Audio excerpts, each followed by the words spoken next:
खंड नवदीप में गुरु से बड़ा न को।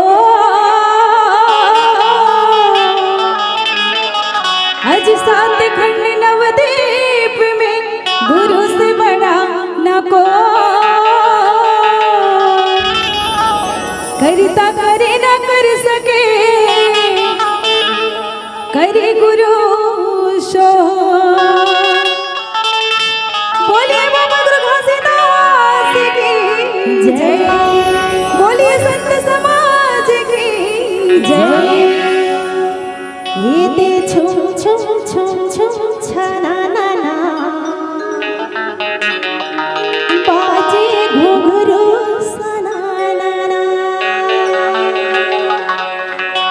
ये दे छुम छुम छुम छुम छना ना ना बाजे घुघरू सना ना ना। ये दे छुम छुम छुम छुम छना ना ना बाजे घुघरू सना ना। ये दे छुम छुम छुम छुम छना ना ना बाजे घुघरू सना ना। ये दे छुम छुम छुम छुम छना ना ना बाजे घुघरू सना ना।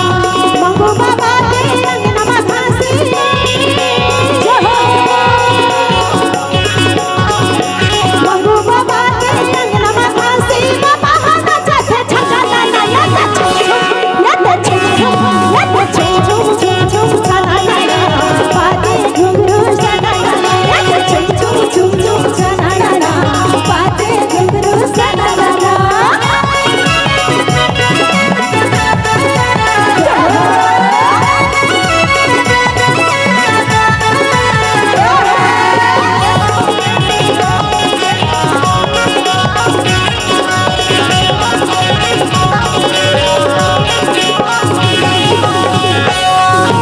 मंगू बाबा की अंगना खेले घासी और घासी गुरु महा। मंगू